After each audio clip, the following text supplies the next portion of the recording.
ಇನ್ನು ಎಷ್ಟು ದಿನ ಇರ್ತೀನೋ ಏನೋ ಗೊತ್ತಿಲ್ಲ ಅಂತ ಸಿಎಂ ಸಿದ್ದರಾಮಯ್ಯನವರು ಇವತ್ತು ಹೇಳಿಕೆಯನ್ನ ಕೊಟ್ಟರು. ಆ ಹೇಳಿಕೆಯ ಬೆನ್ನಲ್ಲೇ ಸಹಜವಾಗಿ ನಿರೀಕ್ಷಿತ ಆಪ್ತೇಷ್ಟರು ಪೂರ್ಣ ಅವಧಿ ಸಿಎಂ ಮಾತುಗಳನ್ನು ಆಡಿದ್ದಾರೆ.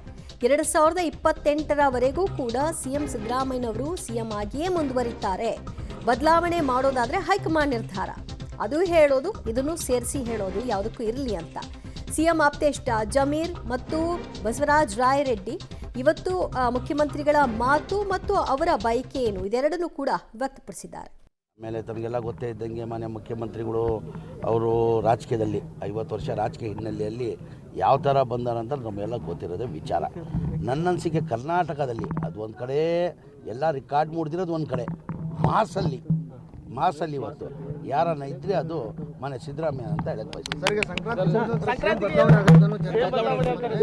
ಆ ಥರ ನಾನು ಭಾಳ ಸತಿ ಮುಂಚೆನೂ ಹೇಳಿದ್ದೀನಿ, ಈ 28ವರೆಗೂ ಮುಖ್ಯಮಂತ್ರಿ ಕುರ್ಚಿ ಖಾಲಿ ಇಲ್ಲ. ಆ ಬದಲಾವಣೆ ಮಾಡಬೇಕಂದ್ರೆ ನಿಮ್ಮಿಂದ ಸಾಧ್ಯ ಇಲ್ಲ. ನಮ್ಮ ಪಕ್ಷ ಹೈಕಮಾಂಡ್ ಮಾಡಬೇಕಾಗಿದೆ. ನಮ್ಮ ಪಕ್ಷ ಯಾರು ನಾವು ನೀವು ಮಾಡೋಕ್ಕಾಗ್ತದೆ, ನಮ್ಮ ಅಭಿಪ್ರಾಯ ಹೇಳ್ಬೋದು. ನಾನೇನು ಅಂತಿದ್ದೀನಿ, ಮನೆ ಸಿದ್ದರಾಮಯ್ಯ ಅವರು 28ವರೆಗೂ ಮನೆ ಸಿದ್ದರಾಮಯ್ಯ ಮುಖ್ಯಮಂತ್ರಿ ಇರ್ತಾರಂತ. ಅದಕ್ಕೆ ಬದಲಾವಣೆ ಮಾಡಬೇಕಾದ್ರೆ ಯಾರು ಮಾಡೋಕ್ಕಾಗ್ತದೆ? ಹೈಕಮಾಂಡೇ ಮಾಡಬೇಕು, ನಾವು ಯಾರು ಮಾಡೋಕ್ಕೆ ಸಾಧ್ಯ ಇಲ್ಲ.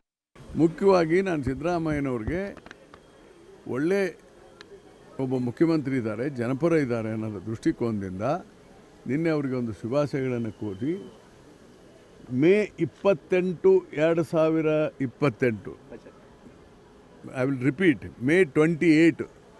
ಯಾಕೆ ಮೇ 28 ಅಂತೇನಂದ್ರೆ ಈ ಅಸೆಂಬ್ಲಿ ಮುಗಿಯೋದು ಮೇ 28ಗೆ. ಅವ್ರು ಓದ್ ತಗೊಂಡಿರೋದು 20ನೇ ತಾರೀಕು ಮೇ 20. ಅಸೆಂಬ್ಲಿ ಮುಗಿಯೋದು